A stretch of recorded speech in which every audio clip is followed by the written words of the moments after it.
guys, welcome back. So this week's theme is emotional intelligence. Quite a fancy term that you must be seeing being used a lot, especially in the organizational settings. There are big organizations, big companies spending millions of dollars on teaching their employees emotional intelligence.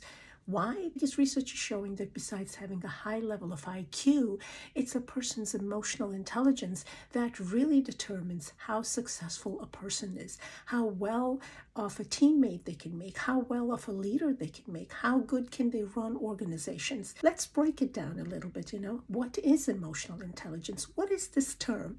As a psychiatrist, when I see my patients, they may be struggling with their emotional and mental well-being, but behind that struggle, that challenge, lie people who are in fact very attuned with their emotions. They're very well aware of their emotions. They understand their feelings. And the reason they're coming into our offices is either one, that their feelings and emotions are so big that sometimes those emotions can drive them. Those emotions can become a hurdle in their functioning. The magnitude of those emotions can come in their interpersonal lives as well, therefore causing them disruption. But they are very aware. So what they have come into our offices is that they're looking for some help to regulating those emotions, to managing those emotions, and that's what we do. Our job basically is through therapy and through medications. Well, of course, through therapy, first of all, we help them with their self-awareness, to become more aware of themselves, more aware of their inner feelings or their emotions, and then also give them skills of how to regulate them, how to develop those healthy coping skills. So if you look at it from a bigger perspective or from a bigger picture, when they're actually entering the therapist's office, they are learning those skills of becoming more emotionally intelligent. So in short, therapy, if you have insurance and your insurance covers your therapy visits, so it's a cheaper way of learning that emotional intelligence rather than taking those expensive courses or reading all those books on the emotional intelligence. But I know therapy isn't for everyone. Therapy isn't available to everyone. There are good therapists who do not take insurances. So I know it has its own challenges. Sometimes if a person has underlying biologic disease or there is a chemical imbalance or there's a genetic mental illness, besides those big emotions, there are also some other mental health challenges they face, whether it's in form of mania or severe depression, lack of motivation, ADHD, or whatever other conditions are. And for those, we help them, give them medications. So at the end, what I see is after treatment, our clients have taken that first step to manage their emotions, to get in tune with their emotions, and then to regulate those emotions. And that, to my friends, is a simple way of understanding or explaining what emotional intelligence means. So basically, emotional intelligence is that how aware are you of your own feelings, of your own emotions, as well as the emotions and feelings of other people. So it means how much of empathy do you have for other people? Are you able to feel other people's pain? And also, how good are you at regulating those emotions? What are your coping skills? What are some of the healthy ways that you don't let your emotions, overtake you or drive you in every setting? It also means that how motivated are you in your work field, in your personal lives. It means, how good of a leader can you be? How good are you at problem solving? All those skills, my dear friends, we're not born with. No one is born with being highly emotionally intelligent. Yes, there are few of us, very lucky ones, who may have that inner wisdom, but most of the time, this emotional intelligence is something that we have to gain, we have to experience, and we have to build in ourselves. There may be a day where you feel oh my gosh, my EQ was very low. I became so angry. I became so upset that something very small bothered me so much. And the very next day, you may be doing a good job in handling those emotions. A work in progress. So here are some of the things that you guys can do on your own to help yourself to build that emotional intelligence. And trust me, it's not very expensive. It doesn't need you to take those expensive courses and buy those expensive books. You can do some very little little things in your day-to-day life to build that emotional intelligence in you. So number one, I would suggest is to try to spend some quiet time with yourself. I know sometimes we're so afraid of our thoughts and we're trying to run away from those thoughts. But remember, these thoughts may be some messages that your insights may be giving to you, your mind may be giving to you. So it's okay to listen to these messages, to listen to these thoughts, and then sort them out and see which ones are important, which ones you want to keep, which ones you want to listen to, which ones you don't need, which ones could be just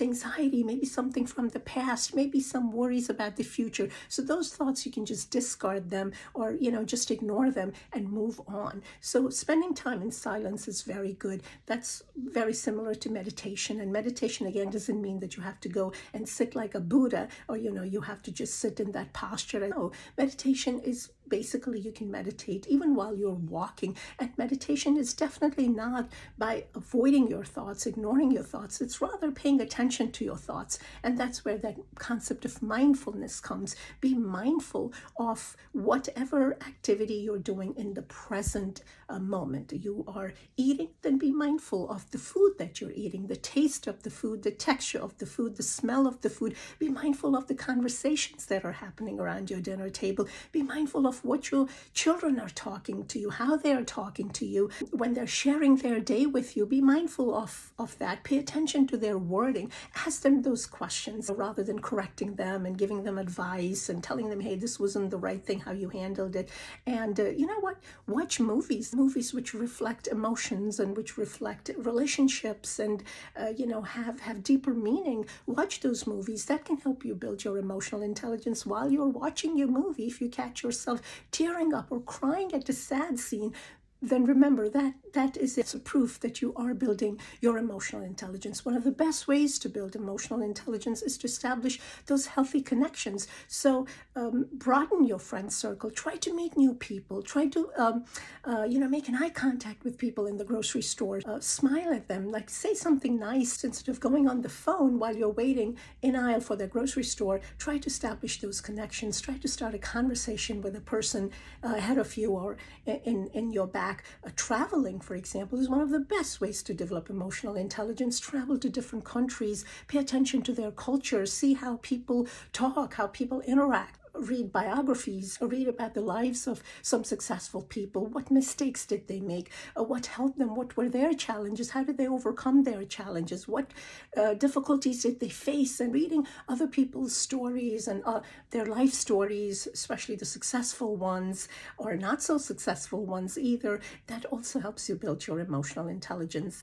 If you have your parents, ask them about your own childhood. Like, what did they witness of you as a child? How would you handle challenges at school? Or what was some of the biggest hurdles that they faced? What was some of the biggest challenges that they faced while they were raising you? So, those conversations that we kind of think are not relevant, they're not important because we have to go on the technology, we have to go on those phones. Those are extremely critical in building our emotional intelligence. In this day and age of tech, when everybody is so absorbed in the social media, yes, social media has its good things and we learn a lot from social media. In fact, I'm bringing you these messages through social media, so I'm nothing against the social media, but remember is to maintain a balance, because when you're with your friends and with your families, you're on the dinner table, and if everybody's on their gadget, on their phone and on their technology, if you look, you don't establish that eye contact, and having that eye contact is so critical in building that healthy connection and building that empathy. In this day and age, we see teenagers that communicate